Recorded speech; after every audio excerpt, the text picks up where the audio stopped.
Mabuhay mga kababaihan! Samahan niyo kaming pakinggan at tunghayan ang mga natatanging kwento ng buhay, karanasan, at tagumpay ng mga pambihirang babae na maghahatid ng inspirasyon sa ating kapwa babae. Ito ang G-Talks. Hosted by Ella. Be inspired and motivated with G-Talks.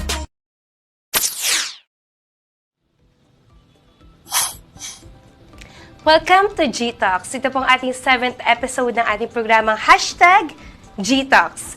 Noong last episode, nakasama natin ang isa sa pinaka matatag, masipag, of course, napakadami niya activities at talaga namang women-empowered ang ating ninang Eileen Ariola Montalvo. Marami tayong nadiskubre at natutunan sa kanya, kaya maraming salamat ninang Eileen, last episode. At maraming salamat din sa ating mga buting sponsors. Kay Ma'am Ninang Wena de Guzman ng Zilco Restaurant, Ma'am Ninang Levy Bulanhagi and Sir Ninong Ronald Bulanhagi of Bulanhagi Watch Servitec, kay Ma'am Nitz Simpson ng Nitz David Trading and Air Conditioning Services. Ngayon naman, of course, the 7th episode natin, isa na namang empowered women ang ating makakasama ngayong gabi ito. Time check, 6:90 na po ng gabi, but still, I'm so excited sa lahat ng mga viewers natin. Paki-like, follow, and share po ng ating social media accounts. G-Talks po sa Facebook, Instagram, YouTube, and TikTok account. Also, the Balisong channel. At ngayon, ang aking favor lang, please watch, comment, and share po ng ating live video sa inyong timeline, community groups, at sa inyo po pong mga social media accounts. So now, papakilala ko ang aking special guest tonight. Actually, so destined na magkita ulit kami. Nag-host niya ako before sa isang event, sa isang celebration, and then naging client and a friend. Now, I'm so lucky that we are destined to meet each other again. A very strong woman, a lady eagle, and a business owner. No other than Ma'am Abby Medina. Hi, Ma'am Abby! How are you today? I'm Tonight? good. Okay. Kamusta ang buhay-buhay? Better than ever. Better than, akala ko sasabihin mo, better than yesterday.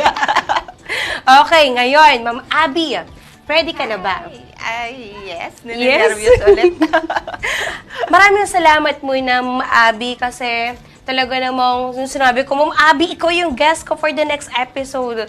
Salamat kasi pinagbigyan mo ako. Yes naman. Despite na I know na you have a lot of things sa ginagawa in life, pero hindi mo pa rin ako hinindian. Oo Thank you naman. for that. At sobrang na-miss ko to kasi nung una kami nagkita, sabi ko, Ma'am! With Sobra, hugs and kisses. iba.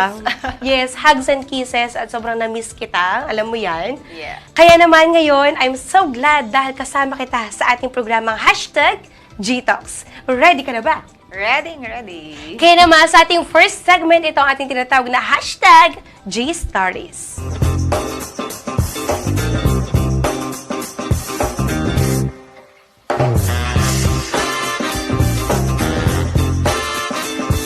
G-Stories.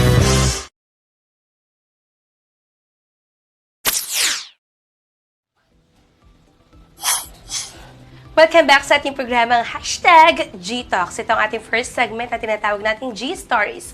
Ngayon naman, alamin natin ang tungkol sa buhay ng ating special guest tonight. Walang iba kundi si Ma'am Abby Medina. Ma'am Abby, eto, ready ka na. Sino nga ba si Ma'am Abby Medina? Resident ako ng Balete, Batangas City. Oh, Balete. Born in Batangas City talaga. And then, I'm a mother of 3. Talaga ba? Tatlo na? Yeah. Di halata. Okay. Hindi halata. I'm a mother of 3, running few businesses. Then, yan. Marami nagkakabalan sa live. Marami nakakabalansa. Okay, sige. Dahil binibitin mo ako dyan, sige, tatangin kita, okay? So, magbabanggit ako ng ilan sa mga alam ko sa'yo, and then let me know kung ano yung insights mo, ano yung buhay mo dito. So, for what I know, you are part of Lady Eagle. Kamusta? Yeah.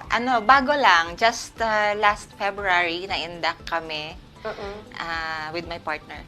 And then, as of this time, we're doing good and focus on community service, which is yun talaga yung goal kung bakit kami pumasok sa Club of Eagle. Tama. And then, nag-expand kami ng more friends, more, good community, Good, nag-build ng yes, good yes. community Network. in our area, in our club. Buti na lang may Lady Eagle, ano? Can you mention? Okay lang naman. Let's promote the, anong part ng Lady Eagle ito. Kasi, Ano? di ba kakonti talaga yung Lady Eagle? Kalimitan, mga kalalakihan. Oo, hindi talaga lahat ng club ng Eagles are with the Lady Eagle.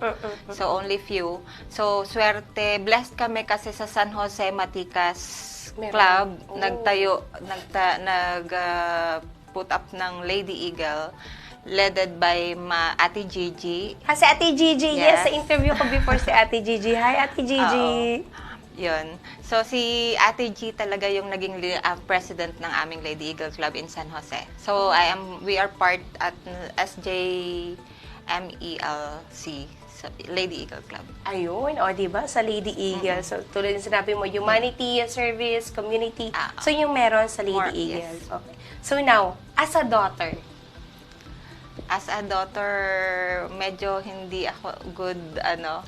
Pero, pero I'm good. I'm good as a daughter. And as a mother, I think I'm doing better than my experiences. oh, I see. Okay, so dahil binanggit mo na yun, sige, as a mother, ano ka bilang isang ina? 100%. 100% mother. 100%. Hands-on mother. Hands-on talaga. Okay. Hands-on mother. As a loving partner, I think 100% loving partner. walang 101%. Baka bola na yun pag ginawa ko. Bola na. Hanggang 100% lang. Okay. So now, alam ko you're so very busy kasi ngayon you have your own business which is Basaysay Niga. Yeah. Ang ganda. So, meron ako ditong prepare na pictures. Pwede po ba direct pa-flash natin yung pictures para makita natin yan? Basaysay Niga, which is located at? Barangay Don Luis, San Jose, Batangas. Ayan. So, as a business owner, kamusta? Market feedback, we are doing so well. Actually, it's an expanded Basaysay na kasi before, our very first Basaysay is just a portion of a 0.50 square meter portion lang of a lot. Pero ngayon, kung makikita natin, It's improved. It's totally renovated and improved. So, ano kami ng ganyan na idea kasi due to market demand din. So, requesting market na, why don't you expand? You're doing good. Your menu are good. wow. Your staff are good. Your management is doing well. So, Ayan, Basaysay Niga. yes.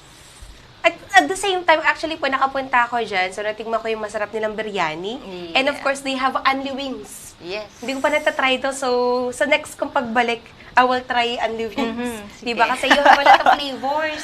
Yeah, diba? Yung flavorings namin are all homemade, all engineered by myself. Lahat ay Wow. original recipe. Okay. So, bakit ka nakapag-put up ng Basaysay Niga? Is it hobby mo talaga kumain ng biryani at ng chicken wings? Nung Saan siya una, na-inspired? ano lang talaga I'm used to stay in the kitchen talaga. So parang buhay ko ang kitchen. Passion ko ang Mahilig cooking. magluto. Yeah. Swerte ng mga kids at ni partner, no? Yes. Kasi mahilig magluto. Hindi magugutom. They all love my cooking. Silang first customer ko pagdating sa food. Oh, kaya pala Yeah. naman. So, Basaysay Niga. Bakit po ba Basaysay Niga? Basaysay, tulad nung, before kasi nag-guest na rin ako kay Ma'am Eva Pascua. Okay. Sa, Ang ganda kasi ng term. It's Yeah. very Batanggenyo. kung nag-cultivate tayo ng mga Batanggenyo word, the Basaysay means a home. Yes, ahom, tama. Bahay. Bahay. Yan, ang pagkakaalam ko, yun din yung inire-relay ko sa mga curious people. The Basaysay is the very native word for home. Native word of Batanggenyo for a home. Yan. Home talaga. Yeah. So meaning, kapag nakaiba-say-say niga ka, so it feels like home. Yeah, you're at your own home. Your own home. Oo. At the same time, sarap ng mga foods. Try Yes. natin dyan. Yes. Ang ganda dyan kasi, nung last time, pumunta kami dyan, malapit kasi yan sa FPJ Arena. Yes. So, kapag may mga event sa FPJ Arena, o pupunta kayo doon, pwede kayo mag-drop by para kumain sa Basay-Say Niga, di ba? Actually, 3 minutes away from FPJ Arena. Oh. Yung location ng Basay-Say Niga. Nice. Very near. Kaya ang ganda. Okay. So, actually, meron niyang KTV pala. At ito po yung nakita ko, hindi naman sa pagmamalaki, no? Pero ito yung nakita kong KTV na sobrang laki. Totoo, good for 20 persons yung KTV nila. Pwedeng mag-disco. For groups talaga. Oo. Yun yung nagustuhan ko. Kasi di ba po, most yung mga KTV parang good for mga groups lang na mga 5 pa. 5 to 10. 5 to usually. 10. Ito, 15. hanggang 25 siguro kasya dito. Oo, kasya. Kaya namin i-cater hanggang 25 guests sa loob ng KTV room. Pwede dun. Tatry nga namin po yun ng staff eh. Yeah. Tuwan-tuwa naman si Gian. Maraming salamat nga pala kay Winnie sa aking hair at kay Gian sa aking makeup. O, di ba? May glam team. Kay Jay na very support sa kakatawa. Joke. Yeah. Okay, so balik tayo doon. So, dito ka na mas busy. Oo, hands-on Hands-on talaga. talaga sa Focus. business. Okay. Focus talaga sa Basaysay. Parang ngayon, tumakas ka lang. Yeah. Actually, may iniwan kaming guest sa KTV room. Ay, pasensya na po. Hindi lang po muna si ma'am ha. Sorry naman. Babalik po siya ma'am. Babalik agad-agad. So, doon nauubos yung oras mo. It's not really nauubos kasi... Ay, inaalat mo yung na good way. Yeah, we're allotting our all time. Not just maximum of our time sa Basaysay. Kasi yun na yung pinaka... Siguro habang tumatanda kami, it will be Basaysay.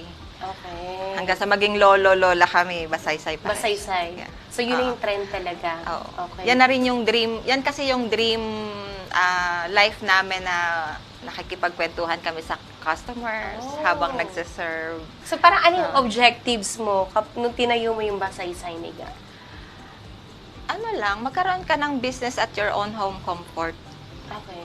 Komportable. That's why talaga Basaysay, no? Oh, yeah. Okay. Oo. Kasi you want to feel it as a home. A home talaga. Pag nagstay ka dyan for long, around 2 to 3 hours, you will feel like you're at home. You're at home. So, how do you handle your time between your kids, your family, and then doing your business? Time management. Time management. Ay ko naririnig yan. How do we handle the time management? Time management. Do you have some tips? You need to focus on the priority. Prioritization is the key. Prioritization is the key. Paano po kapag sinabi nating lahat po ito priority ko? Pwede ba yun? May yan may level of priority. Tama So, naman. May level. una, kids, Okay. and then family, kids, then the business. Okay. May level ha. Simple lang naman yung life ko. Hindi daw pwede talaga yung pantay-pantay. Naikot lang yung aking everyday sa family. Doon talaga, daily business, routine. family business. Okay. Ano oras ka gumigising sa umaga? Wala. Actually, yun yung favorite question ko lagi kapag mga business owner, tapos may ibang ginagawa sa buhay. Kasi I'm curious eh. Kasi anong oras ka gumigising sa umaga? Anong oras ka natutulog?